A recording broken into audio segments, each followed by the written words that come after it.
Yaşlar böyle dönem ne? Bu yaşlılar var sandırımdılar.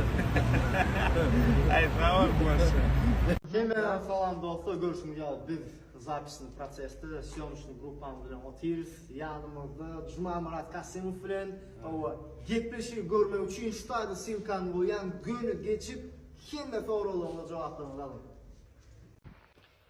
Dostlar emnecan, salamu aleyküm. Neni Fivedenden Daşol toprağına uğradık toya. Yanımda Türkmenistan'ın ağat kalan artisti Ne?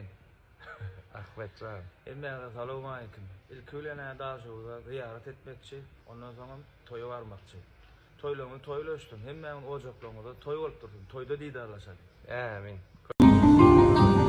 Nedil hazır sizin gözünüzde Döwran Muhadyp Türkmenin owadan aýdyny äle moşar ýerine ýetirer başardygyndan bu bir jedilin biri aýdyp bilersem köpçülükde diýsem hawa diýdi rahat ýonk edýär. Elim boşar dağlı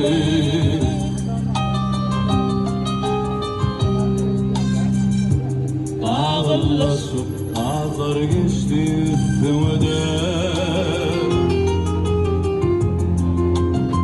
Yeni başım aşağı indi Bilmem yapmalar Bir yaşıl bir fare